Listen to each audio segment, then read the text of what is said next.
Good morning, Roxy Soxy. Good afternoon, Tam Tam. How are you? Look at your hair. What are you doing? You doing a J-Lo thing? I'm doing a J-Lo, and I had so much hair grease in my hair this morning that it just naturally went up in a bun. What do you think about J-Lo at what's going on right now in Venice? Ooh, she is like serving up some serious style. How about that cape?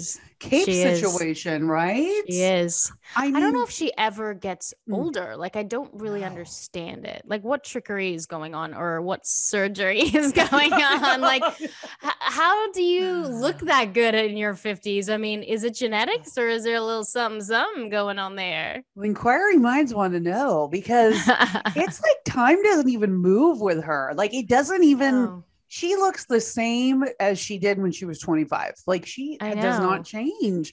And I guess it helps that she does travel with like a battery of like, hair and makeup people, stylists, probably a chef, like the whole bit. But there must be a little something going on that we don't know about.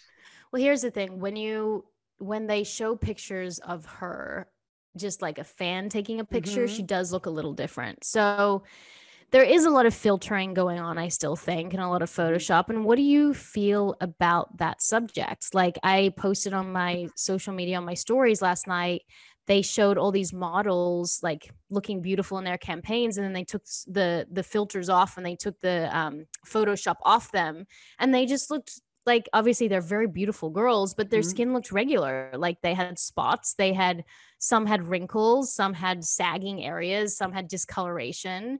And it was so interesting to see that because it is just so not out there in the world when it comes to beauty, fashion, even on social media. Like, you don't see people's real skin tone. So we're kind of tricked into believe that it's not really there, like that's what people look like. Yeah, I agree. I mean, it would be really refreshing and really nice to kind of see what people look like. And I actually did. You're right. I did see that post with because it was almost like it was so dramatic between like the filtered picture and then like the actual real picture, real life. Now, here's the question though, from a marketing perspective, like let's say you're the brand. When you post the two pictures side by side, which picture do you think sells the product? Definitely the filtered one. Right?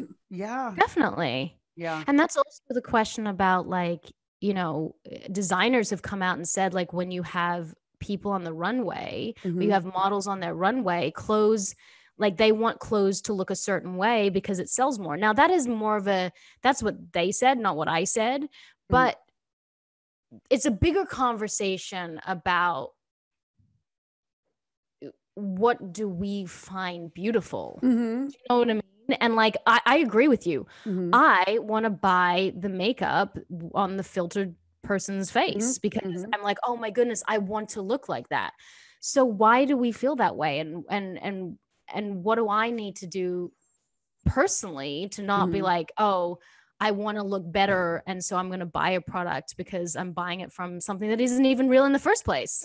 Yeah, it's hard to have realistic expectations when you're not shown realistic expectations. It's like sometimes, I guess like last week I went out and like got some skincare items and got like some of the things I've been reading about, and I'm like thinking to myself, even though I saw the ad with this and like, all the marketing, I'm like, my skin is probably not going to look like that. Yeah. It just won't, which is a bummer because obviously I want it to, but but it's like, it's in a way, it's kind of business, right? But here's what I think is interesting with beauty. I agree with you. I like to see the more like what like the ideal sort of skin would look like or makeup look or what have you. But with fashion, I actually think that fashion could sell like more if they do show it on a wide range of body types. Because I think like most of us, not 90% or more of people do not have like the model figure, almost close to 100%. And so I think like if they really did, even on the runway, put clothes on, women of all shapes, sizes, heights, like all that stuff, I think it actually, because it's so hard to buy things with fashion, especially online, because you're like, okay, it looks good on her, like the model, but what is it going to look like me when it arrives to my house and I try it on, so I think it's like almost helpful for fashion to like go more of that route, right. Where they're showing you. But I still think no matter how, look, I'm trying to change. I'm trying to have more body positivity. I'm trying to accept the things, but I still have this, and I'm sure a lot of women who listen to this show feel the same way. I still have this ideal body, right? In my mind, my ideal weight, my ideal body. And I don't know why. And I've been that ideal weight and I wasn't necessarily happier. And I still wanted even more. Like you get to a certain rung and you're like, okay, what's the next rung? But I buy clothes based on what I think my ideal body or ideal weight could be. So I'm buying the aspiration. Right. I'm buying the inspiration, like of what it could look like, not of where I am today. And I don't know if other women do that too, but I do. I definitely buy something that I could see myself in, hopefully. And I'm always like, it's if I exercise this week, then maybe I'll be able to fit into this. And so it's just not a healthy way to be. Because I agree with you. Like if I saw clothes on something of my body type after I've had kids, I should buy those types of clothes rather than the aspirational clothes that I probably would never look good in. Yeah, no, you're right. We always do that though, because it's almost like motivation too. Because if you say to yourself, I'm going to buy that, shirt or dress or whatever it is, like that will look good on me if I lose X amount of weight or X amount of pounds, or if I, go down this many sizes or what have you. It's like almost we're trying to set like a goal for ourselves, but it's like kind of an unrealistic goal, because we really should be dressing our bodies for now and like feeling good in our clothes now, but it's hard. I really wrestle with it. I struggle with it. I just got a gig on a TV show and I have to show skin. Yay! I'm not going to tell you what it is, but Roxy. I do. And I have to show a little bit of skin, and it's like, it's making me freak out because they didn't say it can't be your own skin, but I'm obviously thinking, well, the skin that they want to see has to look like this. So I'm like, oh my goodness, I'm going to have to go to Pilates 3 times a week, and I'm going to have to, cut down on carbohydrates and sugar and all these things, which I have to be careful of because, I've had a history of eating disorders. So I have to be really careful, but I'm also in a business that your character looks a certain way. So like if my character was overweight, I'd have to gain weight. If my character was a sick drug addict, then I'd have to lose weight. So it's like that fine line of like, am I losing weight for me because I want to feel comfortable in front of the camera, or am I losing weight because that's what the character calls for? Isn't that tricky? Because it's like, you can say to yourself like, oh, I'm doing it, for the character or what have you, for the job, but then it can play a trick on your mind. Yeah. And I'm saying this for anybody, like it can, you know what I mean? Like it can play a trick on your mind, and it can be like actually the other thing. And I mean, personally, I don't think you have anything to worry about. I think you have a beautiful body. You don't have to. It's the post-baby stuff. Like it's the post-baby stuff that gets to me because it wasn't like like obviously my kids are a choice, but it wasn't a choice for my body to react the way it did in certain ways. Like I see people who've had kids and their stomachs, I have a huge split down, like in my 2 abs, the rectus diastasis or whatever it's called. I don't know if I pronounced that correctly, that I can't close. It's probably going to have to take surgery. I've got hernia, like all these things that like I'm going to have to fix ultimately. Well, with motherhood, you can't, you don't have a choice, right? Because it is whatever your body does, it does. There's no way to really predict it.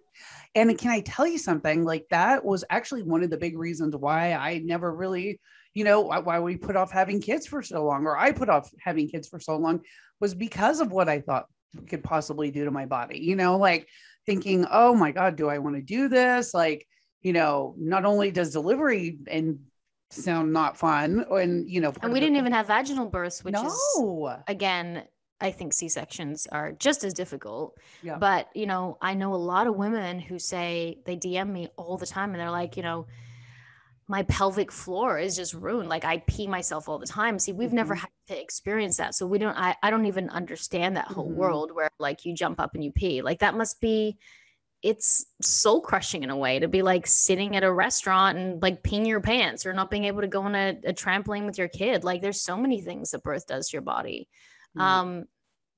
but yet this is what I was thinking. I'm doing this positivity week thing. And I was like, yeah, your kids and your body definitely get beaten up, but you also gain so much, right? You gain so much wisdom and joy and love. And, you just don't really get to have it all. I mean, maybe some people do, but I haven't met one yet. They do with a good plastic surgeon. Exactly. Jello. I don't know. I don't know if she's had plastic surgery, but I'm not ruling it out. Well, maybe it's that good yum yum she's getting from Ben Affleck too. Who knows? I have a question about that for you. Okay. It is so against his character to be doing all the things that he's doing right now. Like, he's such a private person. Don't you believe? Like, he's such a don't do this in front of the press. Like, don't my private life is private. Don't, take pictures of my kids. Like, you don't need to know much about me. And now he's like parading, like being overly sexy. It just seems out of character for him. It's kind of like what he did the first time they dated. Remember they did that. But why? Like together? Why? So I feel like it's that sort of thing that happens like when, and I feel like it's like could happen like to anybody. But obviously there's just like a huger, crazier public scale. But I feel like a lot of times when people start dating people, they lose themselves a little bit in that person, and then they forget like, oh, what is really important to me, or who am I really? Like, they basically kind of lose their identity a little bit. And she's like an alpha, you know what I mean? Like, she's a strong woman. Right. So like, and she loves that kind of stuff. She loves being, in the spotlight and like, having her picture taken and, looking great and like going to all the parties and all that stuff. So I think for her, she influences him, a little bit with like what they do and where they go and like how, with the paparazzi and the pictures and stuff like that. But I mean, it seems like he's very into her, but yeah, I don't doubt that. I just think it's so out of character. Yeah. It's like the only relationship, and what do I know? Because like, like you don't know what happens behind closed doors, but it feels like it's the only relationship he's had in public that has been like this. Every other relationship is pretty quiet. Like, it's on the down low. Like, it's, get out of my face. Don't take pictures. Don't get the paparazzi involved. And now it's like almost setting up shots, recreating like almost like inviting the world and the paparazzi and all of us into their private life. Yeah. And I mean, think about also his past relationships. Like, Jennifer Garner is probably like pretty much the polar opposite of Jennifer Lopez. And, to kind of go from like, one type of person to the next is really also interesting. I mean, we'll see. Do you think it'll last? Oh gosh, I think I'm gonna lose people when I say this. I don't. And I don't know why I say that. Maybe because I think long-term relationships are really built on a really strong foundation, and I don't know them at all. Yeah. But I think we get caught up in what could be, and I don't know. I'm not sure. What do you think? Do you think it's going to last? Be honest. I'm like, Be honest. Don't you give me some bullshit answer right now. Okay, here's my thought. Don't give me some bullshit answer. I'm not a big fan of when you break up with somebody and then get back together. I think there's a reason why you break up. Right. Do you know what I mean? And so like, they've already been through this once, and it kind of, there's like a lot of, it looks like, I mean, from the outside, it looks like there's a lot of similarities between, the first time. The way they did it in the last time. And then, it's kind of like, I guess there were like pictures of him looking at engagement rings already and all this stuff. I just think it's almost like you're addicted to like you're addicted to love. Yeah. And we all know that. We all know people who are addicted to love. I have a friend who literally has been engaged 7 times. And I don't know what to say because I love her so much. But it's like you're addicted to the feeling and addicted to, the dopamine rush and the dopamine hit, and then the reality kind of kicks in. And a lot of actors are, you know, when I got my brain scanned with Dr. Aman, like, you know, he said that trauma definitely comes from fame, because you get all these dopamine like dumps, all these dopamine dumps. And so you're addicted for that next dopamine, you know, dump. And that's why a lot of celebrities go to drugs and alcohol and gambling and sex addiction and all those things, because they're searching for that dopamine that fame gives you. And your brain goes into a sense of trauma from early fame, from when you're in your 20s, or even, or like the earlier you get famous, the worse it is. But like, even if you're famous in your 20s, it really does affect you. And so you're looking for that dopamine hit. And, you know, maybe these people who are like addicted to love is like that, you know, when's the next high? If it's not going to be drugs or alcohol or gambling, when's that next hit?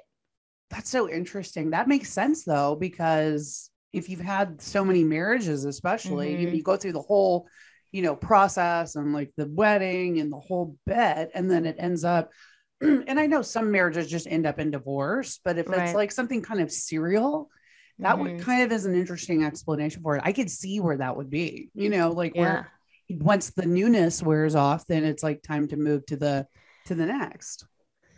And marriage is hard. Like, I think that, you know, in the beginning of marriage, I mean, I'm pretty lucky. I would say that it's not hard to love my husband, but it's hard to communicate sometimes, you know, especially when you have your own, when I have my own trauma and my own, you know, triggers and my own, you know, environmental, like the way I was raised. And, you know, it's hard, like when you start to bring kids into it, and you have to really learn that deep communication. And it's so much easier to just like brush it under the table and blame and, you know, yell, but like it just doesn't get you anywhere. And that's when I think relationships are hard.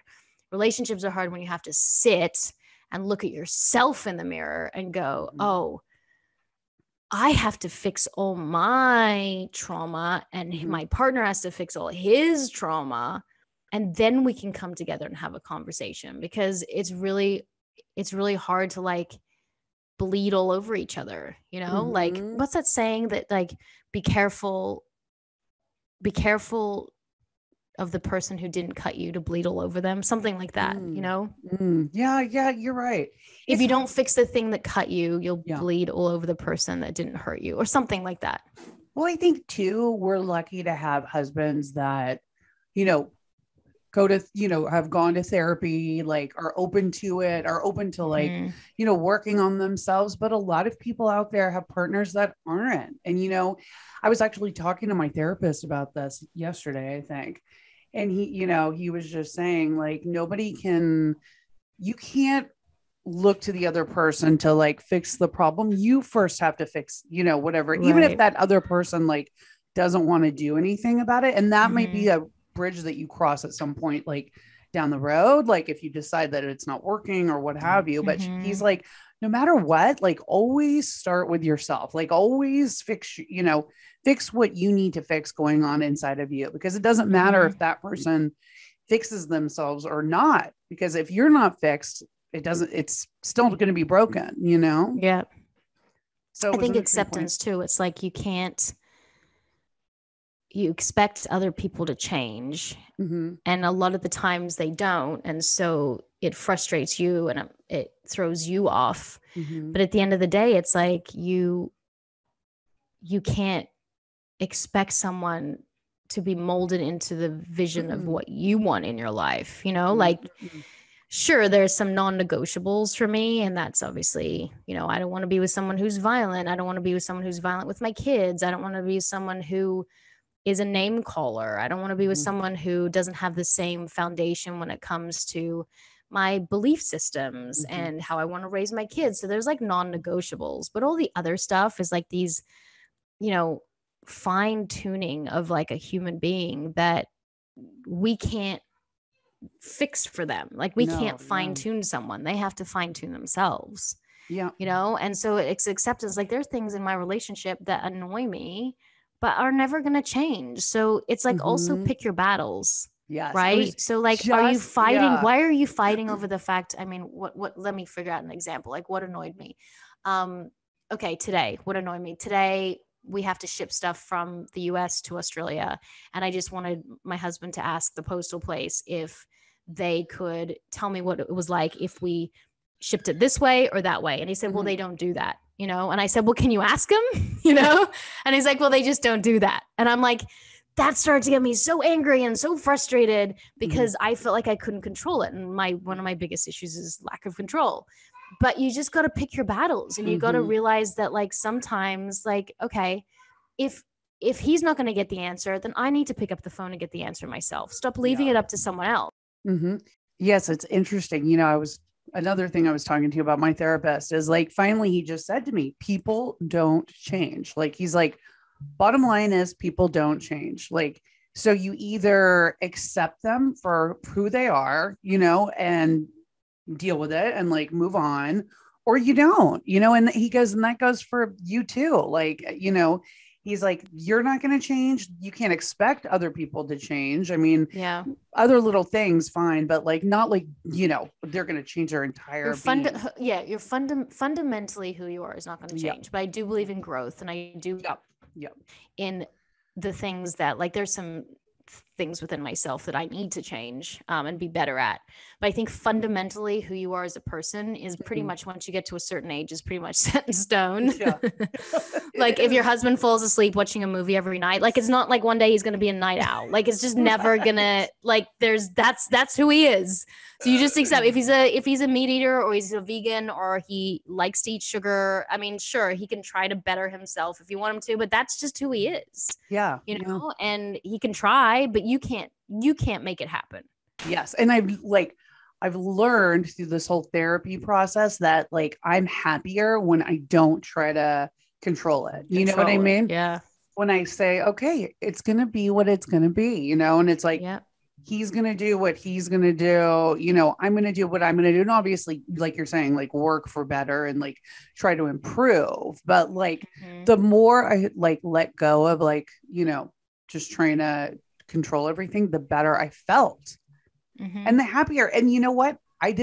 Nothing bad happened. Like it was, you know, I think too, the fear was there. It was like, oh God, if I don't control this, then like this will happen. And then it's going to be all fucked up and blah, blah, blah, blah, and, you know, the head starts going and whatever, but it was okay. It was fine. You know, it really is a lesson in acceptance. My biggest issue is control and lack thereof. And that just comes, you know, when I had an eating disorder, that's about control. When I have a fear of flying, that's about control. When I get frustrated with my kids, it's because I can't control them, or my husband. It's like, because, you know, Glennon Doyle said, lack of control is a deep distrust in the universe. And so if I don't trust the universe, then I feel like I need to fix it or control it, and then I'll be safe. It all comes down to like deep distrust and safety. But you can't, like, we're not bigger than the universe. We're not bigger than God. We're not bigger than what's going to happen tomorrow. So, you know, we're small in the scheme of all of it. And you know, if your boss is going to fire you, your boss is going to fire you, like, you know, so, or if you're going to get it's like, sure, you can maybe try to beg, you know, but most of the time the writing's on the wall, whatever is going to happen tomorrow. And then you're just part of what's happening, you know? I think it's interesting too, when people also like in relationships, when like they try to, they think in their head, oh, my partner's going to cheat on me or whatever, so I better stop them, whatever I need to do to stop them. So I'm not going to let them go here, there, wherever, hang out with this person, what have you. But it's like the same kind of argument, right? It's like, if they're going to do it, they're going to do it. Like, it doesn't matter. It's interesting you say that, because I'm such a jealous person, and I'm getting better at it, but my husband is not. He is almost too far the other side, to the point where, like, you know, I had a kissing scene in this movie I just finished, and, you know, we were discussing, you know, what type of kiss it should be, if it should be like an open mouth kiss or whatever. And I'm like trying to discuss it with my husband. I'm like, you know, I just want you to feel comfortable. The director's wanting us to go one way, but I don't know how comfortable I feel. And he's like, just do whatever you feel is right. And I was like, oh my God. Like for me, I'd be like, you cannot open your mouth. You can't touch her here. You can't touch the side boob, whatever it is, you know? But he was like, whatever. He's like, I know it's uncomfortable. I know it's awkward because it really is. It's not sexy at all. And he's like, look, if you want to kiss someone and feel something for someone else and leave me, there's nothing I can do about it. Mm-hmm. And he's right. Yeah. He's not. But by giving me that freedom, I always come back. Like I never feel trapped. I'm sure he probably feels way more suffocated than I do. Like I'm pretty much free to do whatever I want. So I hope you ran with it and went to Taco Bell with it and got that. So I got naked, and even though the scene didn't call for it, I took my clothes off. There you go. They're like, Tammin, can you please put your clothes up? I'm like, my husband said it's fine. Okay, it's fine. You're like, and I am gonna do the open mouth kiss. Yeah, I'm gonna do every kiss I can. No, I didn't. I was a good, but it was interesting because I was like given so much freedom. But it's weird. I agree with what he's doing because he feels so safe and comfortable with himself. But I also think you can push people into I think there should be boundaries though too. Like I think like, for example, if I had a co-star and I was hanging out with my co-star every day, I think there should be boundaries. I think there needs to be, you need to be careful because I think you can fall in that kind of situation for people and you don't want to do that. So there should be boundaries, I think, in a relationship as well. What should be? Oh, you mean specifically with actors or just in general? Well, just for my lifestyle, like for example, if I'm doing all these romantic scenes, I don't think I should hang out with my co-star in my trailer every day. And that's exactly what happens a lot of the time, isn't it? Yeah, there should be boundaries. I should be like, no, you can't come into my trailer. That's just what you do. You don't push it past a certain line. Do you think that that's what happened with the two people from Sex Life? From that show? Do you think? Look, I don't know. I do think there has to be cracks in the marriage, but I don't how do I put it? I think if your foundation of your marriage is really strong, it's way harder to fall in love with someone else. I think it's possible, but it's not as probable. I think if there's cracks in the marriage, I think if there's already distance, I think distance is a big one, especially for actors who you sometimes don't see your partner for months. I think that, you're not around them, so you can start, developing feelings for other people. But I think the sex life thing, and again, I could be wrong, is they aren't having sex, but it's the closest thing to it. Yeah. So if there's any spark in any direction, it's going to develop when you're in those types of situations. Whereas if it was just a scene where you're playing two cops, it's just less likely. But when you're touching someone's breast and kissing their nipples, and I mean, it's confusing for the brain, especially if there's a spark and a crack in a marriage. But it's not, when you're in that setting, it's not sexy, right? It's not because you have all those people around and you know what I mean? Cameramen. It's not sexy unless you have crushes on each other. And then it doesn't, obviously it's still not sexy. It's people watching you, right? But the connection can be sexy if you have sparks, right? Yeah. Before I met Sean, I had many sparks with many people. And that's why there's so many relationships with people who are co-stars, because you have a spark and then you actually get to kiss them, even if that might not have happened in your real life. Now you've kissed each other. And so if there was something a little underlying, it's easier for that to for you to pursue that, But I dated a few co-stars for sure. And it's also what's kind of cool about it, if I was single, is that you kind of test it. Do you remember you're on a date and you've kissed someone? This is so long for us, 15 years ago, but you're on a date and you kiss someone, you're like, oh man, that person's not a good kisser. At least when you're an actor, you go, oh, I know they're not a good kisser, so I'm not going to pursue that. And it doesn't have to get weird. Yeah. You don't even have to go on a date because you already know. No, you don't have to go on a date. Yeah, and sometimes, and you'll love this, sometimes the hottest guys are the worst kissers. Do you think Brad Pitt would be a bad kisser? No, I think he's probably a good lover. Right? I do. I just feel like he is. But I've kissed some very attractive guys on set, and I'm shocked. Okay, rate them 1 to 10. And then the ones that you think, oh, that person's not going to be, you're like, holy crap. What do they say? It's not the size of the boat, but the motion of the ocean. Or like where you place your mouth. Like sometimes I'm like, what? My lips aren't there. Like they're not under my nose. Like, that is not. And then I always think, because do you believe that if you're a bad kisser, you're bad in bed? I'm trying to think of the connections. I'm like trying to rewind back like almost 20 years now and be like, last time. I remember all of mine. Do you remember? You do? I could literally say, okay, he was bad. He was good. He was a good kisser. I could tell you all of it probably. I think there's definite. Yeah. You know what? I think there is a correlation between, because it kind of goes with the whole package. It's like the time and the technique invested and like the effort. And also, how can you get turned on if they're kissing you badly? Yeah.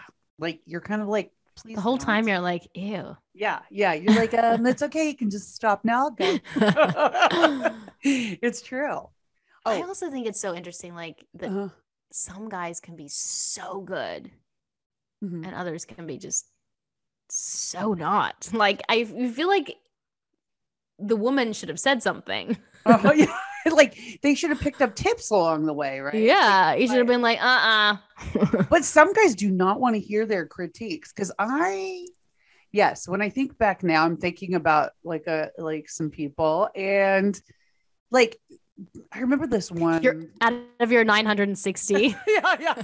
I'm like 832. Oh my God, do you know your number? Do you know your number?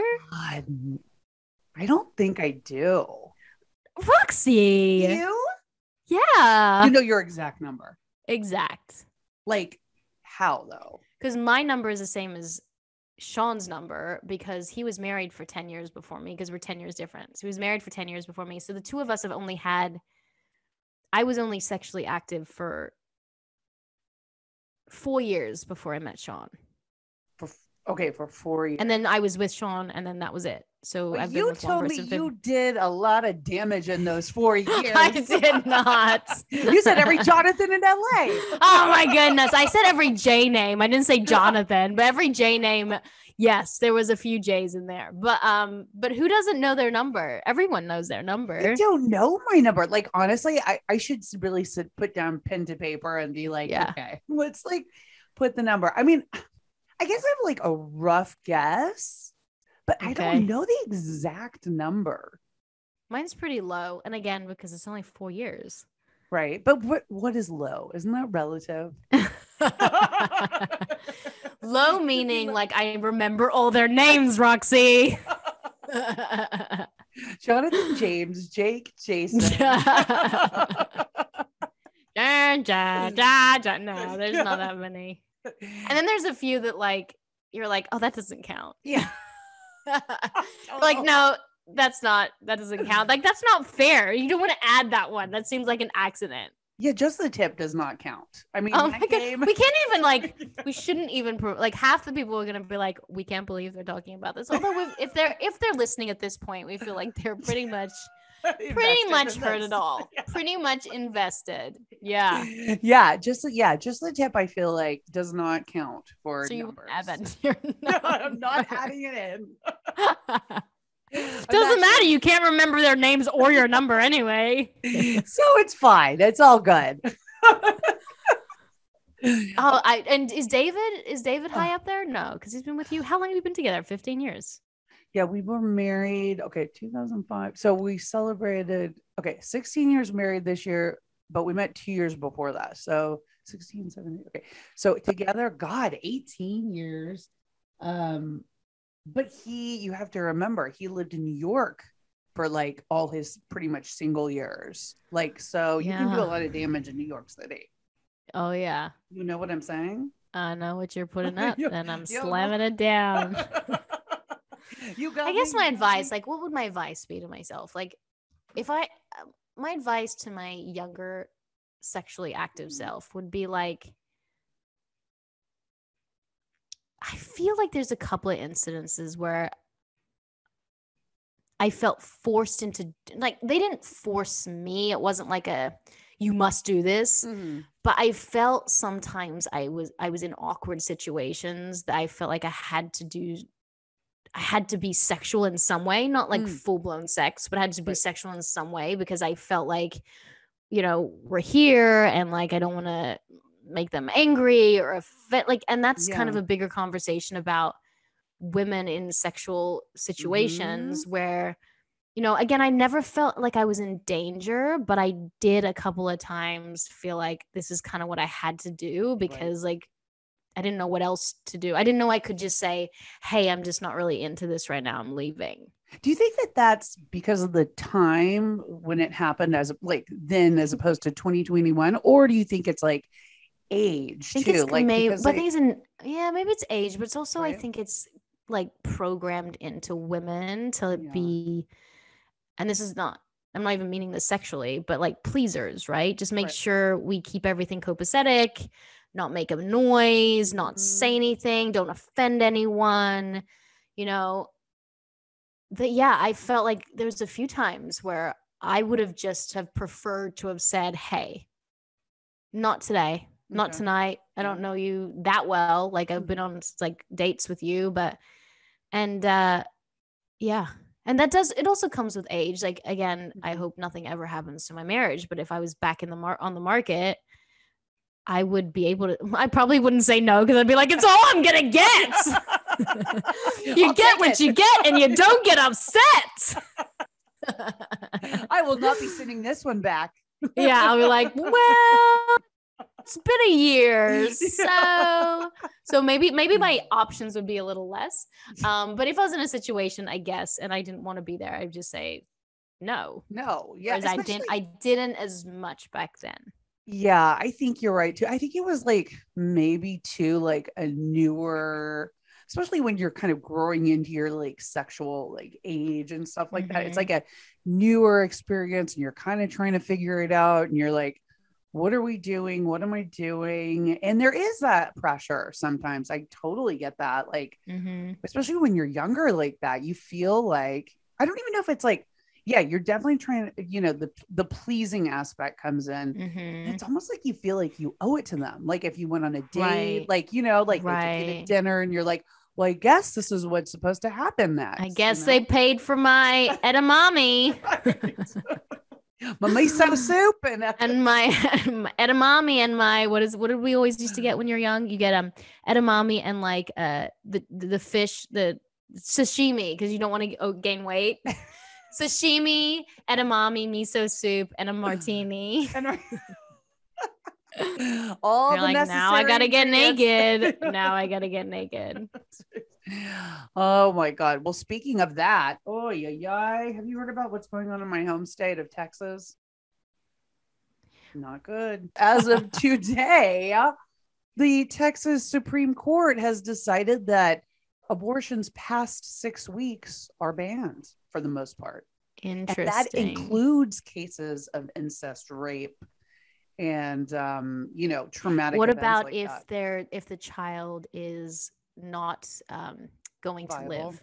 Yeah, I believe that after 6 weeks, it's sort of like a benchmark. But people can get, now doctors and like abortion providers, if they do go past the 6 week mark and they do perform an abortion, anybody can sue them. Like not even somebody related to the situation that the abortion that they're dealing with. Like somebody, a private citizen from wherever can sue the doctor, sue, you know, anybody who's touching, you know, the woman in the abortion, can sue like an Uber driver that took her to the abortion clinic for up to $10,000. Here's the thing about abortion. This is my stand. No one wants an abortion. Right. I mean, maybe a very small percent, but it's a horrible situation for women to be in, first and foremost. It doesn't stop women having abortions. Right. That's the thing. It stops them having safe abortions. So if we think that this whole, you know, movement of like, don't let abortions be legal, that will stop people having abortions, it's statistically not true. No, they will figure out a way to have an abortion, and it will, in some cases, kill the woman. So then you've got to wonder too, is this abortion ban, you know, it unfairly impacts women in more ways than just like, you know, what they're trying to do. It's actually going to kill women, you know, and which is. And I think if we're also pro-choice, it's Right. pro-choice because what starts to happen, it gets very murky. It's like, okay, the woman must have the child, but then there's no support for the child once the child's born. And then what happens if there's no financial aid, there's nothing, and the girl's 15 years old, 14 years old, sometimes even 13, right? You can get your period at like 11, I think. Right. There's a bigger conversation here. You know, look, I've had 2 children. I can't even fathom the idea of going through that. Like, I don't, like, that's so hard for me to, but I also understand that people are in different situations, and nothing is black and white. There's a lot of shades of gray. Yeah, absolutely. I mean, I think that what's right for you know, me might not be right for you, or might not be right for like the next person's. But I think the basis of it all is, just because it's not right for you doesn't mean you have the right to then take it away from everybody else, you know? And it's like, people can be in different situations. People can be in marriages and have abortions, you know, people can, you know, be older and have an abortion. It's not just like a teenage thing, you know? So it's like, there's so many different cases with abortion. Right. You know? And then for me, the biggest thing is like, knowing that your child is not viable for life, or that they won't be able, it's just, they will not make it past the first week, or and then having to carry a child knowing that there is no child. You know, that to me is just, you know, having miscarriages that I've had. It was just really hard to go through that. I can't imagine going through that to like full term, you know? Right. You know, I can't imagine. When I was pregnant, you know, David and I, you know, first we were very surprised but, you know, excited and thrilled, but we did have that talk together where we said, you know, if we go into, because they give you, you know, a series of tests where they test for like all of these different, you know, chromosomal diseases, really bad diseases. And we sort of talked about that, about, you know, what would we do if we found out that our child had like a, you know, devastating disease that possibly could never recover from, or that would give them like a very shortened lifespan. If, you know, it came to a point where it was something like really devastating for the child, you know, or obviously could threaten my life too, you know? But there's also, I mean, look, it's a heated debate, and I can, again, after having children, I wouldn't want anyone to terminate a pregnancy. Like, I understand that too. Like, I'd be like, no, don't do it. Have the baby. But that's not my, like, it's not my choice, you know, and it's not my right. And again, I think I always go back to, if we think that not having the right to have abortions stops abortions, it's just not true. So I think that this is starting to happen because we're thinking that it's actually going to do something. And people, if they want an abortion, they will go to a different state. They will do it themselves. They will endanger themselves. Like, it's, you know, they'll go in a back alley, or, you know, there's many ways to do it. And it's just, unfortunately, it doesn't stop what's going to happen. Exactly. That's the thing. And it's a sad situation. It's all a sad situation. It's all sad. And it's going about it the wrong way. And now I was reading some reports today where they said that because of what's happened, you know, so far in a few of these states, that it could spread, you know, go to other states. And then abortion, they said it possibly could get to a point where Roe v. Wade is basically overturned. You know, it's like, it's not effective anymore, because, you know, if it has a trickle effect, then it goes to other places. But I think there's other and better ways if people really would. Yeah. Like, why don't we spend money on sex education? Like, instead of doing this, why don't we spend a lot of money on sex education? Why don't we talk about sex? Why don't we make contraceptive free? Why don't, you know, we make the pill for anyone available? Why don't we, you know, because a lot of the time it's the woman who gets pregnant, and then she's the one who's having to figure out contraception and all those things. So like, why don't we focus on that? Why don't we see, if we educate younger girls or whatever about sex education and give them tools and resources and places to go and people to talk to and like maybe and more help when these children are born, then maybe it wouldn't be so much of an like maybe abortion would go down if we just helped it up front. Yeah, that's the thing. Like, educate the boys, educate the girls, like have an open dialogue about sex in schools, sex and in the home, you know, with parents and families, and really teach these kids from a young age about like sexual responsibility and sexual health and like reproductive health. And doing that, I think, would be so much more effective than trying to do an abortion ban where abortion's still going to happen anyway, you know, and it sadly it will happen probably in a bad way for a lot of people, you know, illegally and unhealthily. So I just think that like the education is key and like really an open dialogue. Like you have to be able to talk to, you know, kids about sex in the home too. Not sex in the home, but like at home. You know, having sex. You know. My parents are having sex in the home. Right. Have talking you about that? Like, are you? I have sex in the house all the time. What are you talking about? No, when you were like in your parents' home. You're like, have you ever had sex in your house? I'm like, yeah. Have you ever done this weird thing of sex in your house? It's weird. I thought about this the other day because I had sex and I thought, oh my goodness, like my parents were doing this. Like they were doing this at nighttime. Like, ew. I know. And you were like just a room away. I know. Like that's ew. Yeah, I'm actually surprised I like never walked in on my parents doing that. I never did. You know, I think that would be kind of mortifying, actually. I mean, we put like, you know, 6 sets of drawers in front of the door. She'd have to be Hulk to be able to like push that through. Yeah. But no, you gotta when everyone's napping, you gotta get it in there. Yeah, it's gonna be a 3-minute. We said to Phoenix the other day, we're like, we're having a phone call, and we went out to a totally different part of the house. And then after the phone call, we came back, and she's like, "Oh my god, that was so fast." Sean was like, and then my husband was like, he goes, yeah, the person wasn't there on the phone.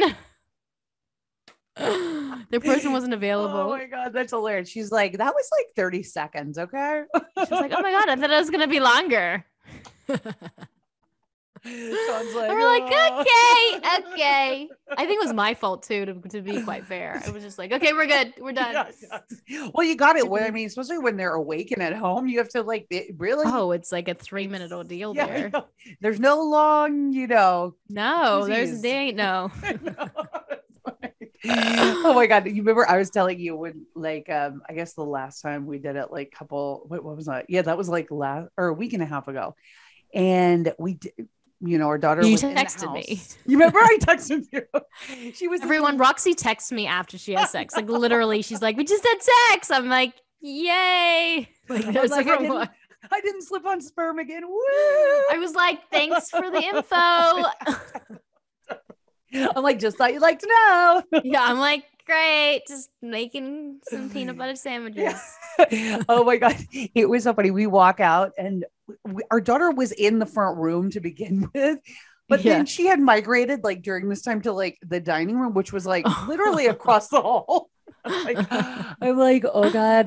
So we walk out and we're like, what are you doing? And she's like, oh, I've just like been sitting in this chair. And I'm like, for how long? She's like 2 minutes. I'm like, oh. That's like the whole and you're like, that's the whole 2 minutes we were doing it. You're like, oh, okay, it was 3 minutes, so at least you didn't hear 1 minute of it. Exactly. We were spared. We were spared 1 minute. Yeah, 1 minute. 1 minute. Just gotta, you know what? You gotta do I don't even care anymore. Like I used to care. I'm just like, whatever. It's like brushing your teeth. It's fine. You know what? We should ask our audience to like send in their stories, especially the ones who have kids, if they have been caught by their kids or if they've been like had to be sneaky about it, you know? Yes. That's a good one. We want to know. We want to know. Well, Rux, we're almost coming up to an hour. So that went so fast. I did go so fast. I love our little solo. Just like our sex life. I know. But much longer. Well, this went a lot longer. It went 57 minutes longer. I can do this all day. I feel like these jokes are just coming left. Like just coming. Up, just left, right, and center. There they go. There they go. Up, you know, the best part is you laugh at my jokes because I have an audience. Like if I didn't have an audience, it wouldn't be so fun. But you like, laugh. See, because they're funny. No one never laughs at me. I'm like, am I even funny? I'm having this whole like existential crisis. I'm like, am I funny? But I'm like, Roxy laughs. It should be fine. Check mark. You're funny. Like she probably laughs at everything, but sure. You always gonna have that one person who laughs at everything. I know, because you have to have like the bright in your day. You know, yeah, you're the bright. You're looking hot stuff right now. Oh my god, thanks, honey.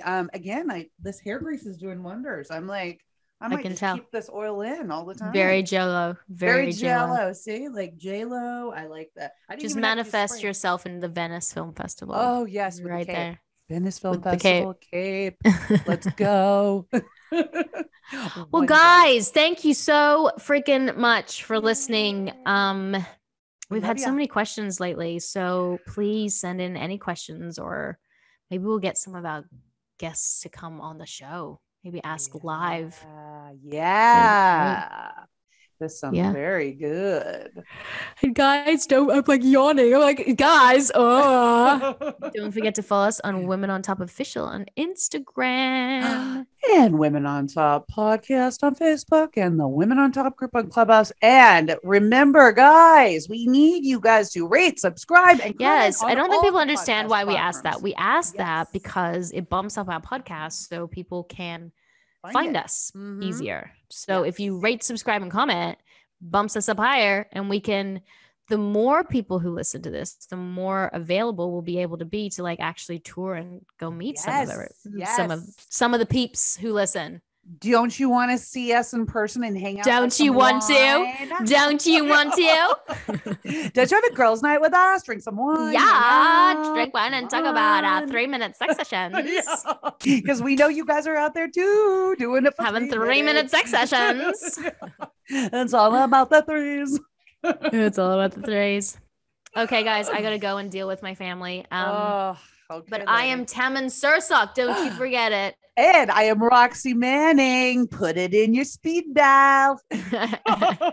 And we are Women